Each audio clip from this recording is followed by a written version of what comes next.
আলুর জমিতে কাজ করতেছে ভাই। আচ্ছা থাক, আমি যাচ্ছি। আচ্ছা ভাই আপনি আসেন। এ তুই বাসায় যা, বাসায় কাজ আছে, কাজগুলা কর, আর আমি এদের সাথে বিষয়টা দেখতাছি। আচ্ছা ভাই ঠিক আছে। আচ্ছা ভাই, ওই ছেলেটা কে? কেন ভাই, কি হয়েছে? ওটা তো আমার ছোট ভাই। ভাই, আপনার ছোট ভাইটা আজকে যে অন্যায়টা করছে, আসলে অনেক একটা বড় বেদবি করছে। এখানে এই কাজের লোকটা কাজ করতেছে ভালো কথা, যত বড়ই দোষ করুক আপনার ছোট ভাই তো এসে বুঝে শুনে বলতে পারে। তা না করে দৌড়ে আসলো, এসে এই ভাইটাকে মারধর শুরু করে দিল। আমি রাস্তা থেকে দেখলাম। এটা কি ঠিক করছে ভাই? আপনি বলেন। ভাই ওই তো ছোট মানুষ, আর ওই বুঝতে পারেনি, আর ওর হয়ে আমি ক্ষমা চাচ্ছি ভাই। আরে ভাই, আমার কাছে ক্ষমা চাইতেছেন কেন?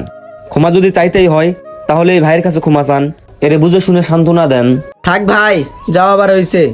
আমার কাছে আর ক্ষমা চাইতে হবে না, কালকে আমি আপনার কাজ করতে যাব ভাই। কিন্তু ভাই আমার একটাই আবদার, আমার 500 টাকা হাজরা লাগবে। আচ্ছা ভাই, টাকা পয়সার চিন্তা করা লাগবে না, আর কালকে সকালে তুমি কাজে চলে আসো।